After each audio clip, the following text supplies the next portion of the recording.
Hello दोस्तों, स्वागत है आपका अपने प्रगति कोचिंग क्लासेज में। प्रद्युम्न जायसवाल स्वागत करता हूँ आपका एक नए टॉपिक के साथ। तो ये देखिए क्लास 10th का टॉपिक है। ये जो टॉपिक है क्लास 10th का, प्रकाश का अपवर्तन यानी रिफ्लेक्शन ऑफ लाइट। प्रकाश का अपवर्तन किसे कहते हैं जी? जब प्रकाश की किरण किसी एक माध्यम से चलकर किसी दूसरे माध्यम में जाती है तो अपने मार्ग से विचलित हो जाती है। जब प्रकाश की किरण किसी एक माध्यम से चलकर दूसरे माध्यम में जाती है तो अपने मार्ग से विचलित हो जाती है। इस घटना को प्रकाश का अपवर्तन कहते हैं। यहाँ पे देख सकते हैं आप लोग, जब प्रकाश की किरण किसी एक माध्यम से चलकर किसी दूसरे माध्यम में प्रवेश करती है तो अपने मार्ग से विचलित हो जाती है। इस घटना को प्रकाश का अपवर्तन कहते हैं। देखिए अपवर्तन, प्रकाश का अपवर्तन, ये फिगर बनाया गया है यहाँ पे प्रकाश का अपवर्तन।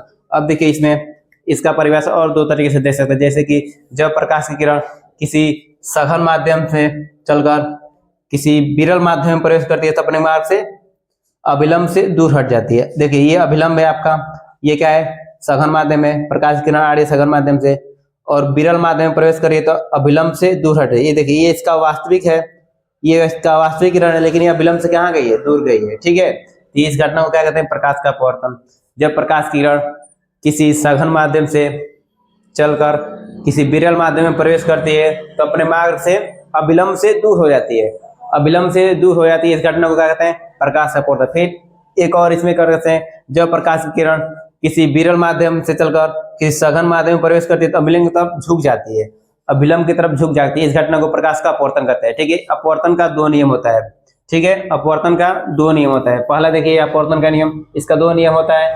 पहला है आपतित किरण, अपवर्तित किरण तथा आपतन बिंदु पर खींचा गया अभिलंब तीनों एक ही तल में होते हैं। देखिए यहाँ पे आप लोग, ये है आपतित किरण आपका, ये है अपवर्तित किरण और ये है अभिलंब, तीनों क्या है? एक ही तल में है। ये आपका तल है, तीनों कहाँ है जी? एक ही तल में स्थित है। ठीक है, तीनों एक ही तल में स्थित है। ये को आपका जो एंगल है ये वाला, ये क्या है? आपतन कोण। ये जो एंगल है ये आपका है? अपवर्तन कोण। ठीक है, ये आपकी आपतित किरण है और ये आपकी अपवर्तित किरण है। ठीक है, अब देखिए दूसरा नियम इसका क्या है जी? आपतन कोण कीजिएगा साइन आई तथा अपवर्तन कोण कीजिएगा साइन आर का अनुपात एक नियतांक होता है। अपवर्तन कोण कीजिएगा साइन आई तथा आपतन कोण कीजिएगा साइन आर एक अनुपात होता है। इस घटना को, ये आपका दूसरा नियम है, आपतन कोण की जया साइन आई तथा अपवर्तन कोण की जया साइन आर का अनुपात एक नियतांक होता है। नियतांक को किससे डिनोट करते हैं? एन से या म्यू से भी डिनोट कर सकते हैं। ठीक है, ये आपका है n equal to sine i upon sine r. इस नियम को क्या कहते हैं? स्नेल का नियम। इस नियम को हम लोग कहते हैं स्नेल का नियम। ठीक है, ये देखिए आपका, ये जो अपवर्तन का सेकंड नियम है इसको हम कहते हैं स्नेल का नियम। आपके कई बार एग्जाम में पूछा गया स्नेल का नियम किसे कहते हैं, उसको बताइए, उसका फॉर्मूला लिखिए। ठीक है, ये है आपका स्नेल का नियम। आपतन कोण कीजिए साइन आई तथा अपवर्तन कोण कीजिए साइन आर का अनुपात एक नियतांक होता है। ठीक है, एक नियतांक होता है sine i upon sine r. ये क्या है? स्नेल का नियम। इसको हम बोलते हैं स्नेल का नियम। ठीक है, ये वाला दूसरा नियम को, अपवर्तन का दूसरा जो नियम है तो उसको बोलते हैं स्नेल का नियम। अब देखिए इस पे जो क्वेश्चन है, अब इसके देखिए अपवर्तन, अब इसमें दो टॉपिक होता है, एक सापेक्ष अपवर्तनांक और दूसरा होता है निरपेक्ष अपवर्तनांक। जो एन है हमारा, ये एन, ये क्या है? अपवर्तनांक है। एन क्या है जी? अपवर्तनांक। ठीक है, एन को किससे डिनोट करते हैं? अपन अपवर्तनांक है। ठीक है, अपवर्तनांक को म्यू से भी डिनोट करते हैं और एन से भी डिनोट करते हैं। तो हम लोग पढ़ेंगे अपवर्तनांक यानी सापेक्ष अपवर्तनांक, उसके बाद निरपेक्ष अपवर्तनांक। ठीक है, तो देखिए आप लोग,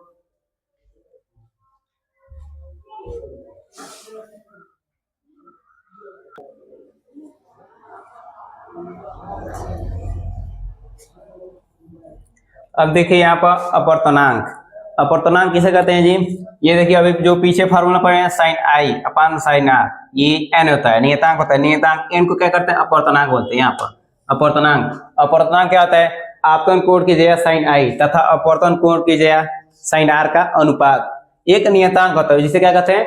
अपवर्तनांक। यहाँ पे देखिए लिख सकते हैं आप लोग, नियतांक होता है। नियतांक दो, अपवर्तनांक होता है दो प्रकार का होता है। अपवर्तनांक को एन से डिनोट करते हैं, किससे? एन से। अपवर्तनांक को एन से डिनोट करते हैं। ठीक है, अपवर्तनांक को एन से डिनोट करते हैं। N equal to sine i upon sine r, ये स्नेल का नियम है। इसको भी स्नेल का नियम में लिख सकते हैं।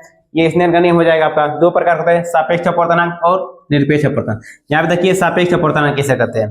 सापेक्ष अपवर्तनांक, माध्यम 1 में प्रकाश की चाल तथा माध्यम 2 में प्रकाश की चाल का अनुपात माध्यम 1 के सापेक्ष माध्यम 2 का सापेक्ष अपवर्तनांक कहलाता है। माध्यम 2 का सापेक्ष अपवर्तनांक कहलाता है। यहाँ पर देख सकते हैं आप लोग, ये जो लिखा गया है, माध्यम 1 में प्रकाश की चाल तथा माध्यम 2 में प्रकाश की चाल का अनुपात माध्यम 1 के सापेक्ष माध्यम 2 का सापेक्ष अपवर्तनांक कहलाता है। यहाँ पर देखिए 1 n क्या है, अपवर्तनांक है। ये माध्यम 1 है और ये माध्यम क्या है, 2 है। 1 माध्यम 2, देखिए पहला जो है उसको ऊपर लिखेंगे, माध्यम 1 के में प्रकाश की चाल, दूसरा माध्यम 2 में प्रकाश की चाल। ये क्या है, अपवर्तनांक, ये क्या है, सापेक्ष अपवर्तनांक। देखिए अभी और ऐसे कैसे डिटेल में पढ़ेंगे, इस पे न्यूमेरिकल बहुत ज्यादा पूछता है क्लास 10th में, ठीक है। देखिए इसमें और आगे क्या है जी, इसमें इसी में अपवर्तनांक यानी सापेक्ष अपवर्तनांक में, ठीक है, कई जगह कैसे कैसे देता है वो देख लीजिए आप लोग। देखिए यहाँ पर कभी कभी n2 1 दे देगा आपका, ठीक है, n2 1, या ऐसा दे देगा n1 2, ऐसे आपको देगा, ठीक है। तो ये क्या है जी, ये जो है फर्स्ट वाला ऊपर चला जाएगा, सेकेंड वाला क्या है, नीचे आ जाएगा। देखिए ये फर्स्ट है, ऊपर चला गया है, सेकेंड है, नीचे चला गया है, ठीक है। अब देखिए कहीं कहीं आपका ऐसे दे देगा 1 and 2, यहाँ पर हो जाएगा V1 अपन V2। कई जगह आपका ऐसे दिया रहेगा अपवर्तनांक, ठीक है, कई जगह ऐसा दिया रहेगा। अब देखिए सापेक्ष अपवर्तनांक कैसे निकालेंगे, किस फॉर्मूले से निकालेंगे, कैसे होता है, अब देखिए इसको कैसे करते हैं, ठीक है। ये आप लोग डिनोट कर दीजिए n V1 अपन V2, ठीक है। आप देखिए इसका एक और फार्मूला होता है, नोट कर लीजिएगा आप लोग, n1 2 into 2 and 1 equal to 1। अब देखिए इसको कैसे बोलेंगे, आप देखिए इसको सापेक्ष कैसे बोलेंगे। देखिए सापेक्ष 1 का अपवर्तनांक क्या है, 1 के सापेक्ष 2 का अपवर्तनांक, 1 के सापेक्ष 2 का अपवर्तनांक, 2 के सापेक्ष 1 का अपवर्तनांक क्या होता है, 1 होता है। 1 के सापेक्ष 2 का अपवर्तनांक इंटू 2 के सापेक्ष 1 का अपवर्तनांक इक्वल टू 1, क्या होता है, इक्वल टू 1। अब देखिए यहाँ पे जैसे एग्जांपल के लिए आपको देगा ANG, ANG यानी ए क्या है जी, एयर, जी क्या है, ग्लास, ए क्या है, एयर, और जी क्या है, ग्लास, यानी हवा के सापेक्ष कांच का अपवर्तनांक, हवा के सापेक्ष कांच का अपवर्तनांक। आपके पूछ देगा हवा के सापेक्ष कांच का अपवर्तनांक क्या है, 1.25, कुछ भी दे देगा, ठीक है। ANG दे दिया आपका। अब आपसे पूछेगा इसका क्या है, ये दे दिया, आप पूछेगा आपका G, ये दे दिया, आप पूछेगा आपका GNA ज्ञात कीजिए। इसको क्या करिए, ज्ञात कीजिए, क्वेश्चन में देगा आपको, पूछेगा ऐसा। कांच के सापेक्ष हवा के सापेक्ष कांच का अपवर्तनांक ये है, और कांच के सापेक्ष हवा का अपवर्तनांक पूछा है। इसको उठाकर हम इस फार्मूले पर रख देंगे। देखिए ये वाला फार्मूला क्या है हम लोग का, ये क्या है, इसको ANG इंटू GNA क्या है, 1। देखिए सेम फार्मूला ये है, फिर ऐसे इसको डिनोट कर देंगे। अब क्या है, ये हमारा दिया हुआ है और ये पूछा है ना, देखिए ये दिया हुआ है और ये पूछा है, तो इसको रखेंगे, कितना दिया है, 1.25, और क्या निकालना है, इसको निकालना है, GNA निकालना है, ये क्या है, 1 है ना। अब देखिए ये किधर है जी, GNA, इसको निकालना है हमको, तो ये कहाँ जाएगा, यहाँ पर आएगा, फिर ये क्या है, 1.25 नीचे आएगा ना आपका। फिर देखिए यहाँ पे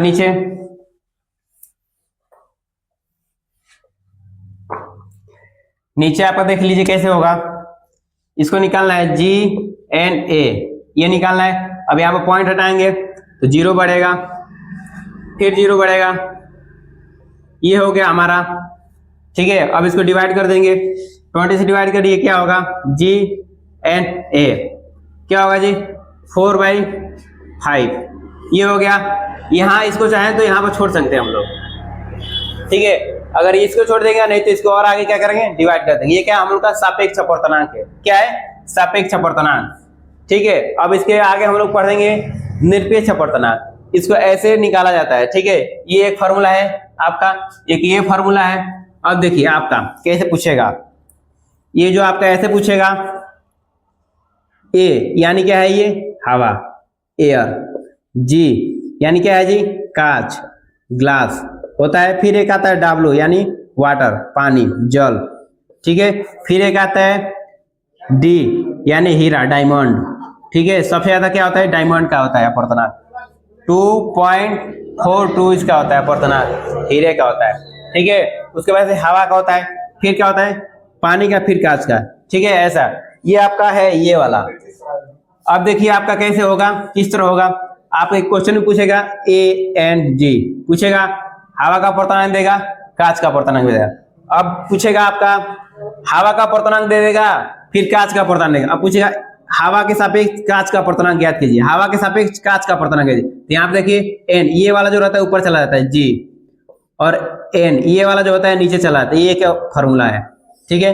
पहले वाला नीचे जाता है, ये वाला ऊपर चला जाता है। जैसे ये इस तरह फॉर्मूला समझिए, N के बेस पे 1 N2 दिया है आपका, तो ये 2 ऊपर चला जाता है, N2 ऊपर चला जाता है, और ये क्या है 1 N1 क्या आता है नीचे आ जाता है। ये आपका एक फार्मूला है, ठीक है। एक ये फार्मूला हो गया आपका, एक ये हो गया, और एक ये हो गया। इस पे ये तीनों पे क्या होगा, क्वेश्चन लगेगा आपको सापेक्ष अपर्तनांक पे, ठीक है। और इसके आगे हम लोग पढ़ेंगे निरपेक्ष अपर्तनांक। इस दोनों को मिलाकर क्वेश्चन ऐसा पूछा जाएगा आपको समझ ही में नहीं आएगा, लेकिन यहाँ पे आप लोग एकदम अच्छे तरीके से समझा दिया जाएगा कैसे क्वेश्चन को सॉल्व किया जाता है, कैसे नहीं किया जाता है। और इसमें से आपको क्वेश्चन निश्चित है कि आपको बोर्ड एग्जाम में मिलेगा तो मिलेगा, ठीक है। इस तरह का क्वेश्चन आपको मिलेगा, ठीक है। तो देखिए ये आपको सापेक्ष पढ़ते, अब पढ़ेंगे निरपेक्ष अपर्तनांक। सापेक्ष अपर्तनांक पीछे पढ़े हम लोग, अब हम पढ़ेंगे निरपेक्ष अपर्तनांक, ठीक है। निरपेक्ष अपर्तनांक y या निर्वात में प्रकाश की चाल और माध्यम में प्रकाश की चाल के अनुपात को उस माध्यम का निरपेक्ष अपर्तनांक कहते हैं। ये देखिए आपका, इसको म्यू या एन से डिनोट करते हैं अपर्तनांक को, ठीक है। निरपेक्ष अपर्तनांक म्यू या एन से, ठीक है। ये आपका फॉर्मूला है, ये आपका फॉर्मूला बड़ी महत्वपूर्ण फॉर्मूला है आपका। इस पे क्वेश्चन बहुत ज्यादा आता है, बहुत ज्यादा पूछता है बोर्ड एग्जाम में। देखिए म्यू या एन इक्वल टू क्या है, C/V। अब देखिए यहाँ पे C क्या है जी, प्रकाश की चाल, V क्या है, माध्यम में प्रकाश की चाल, N क्या है हमारा अपर्तनांक, ठीक है।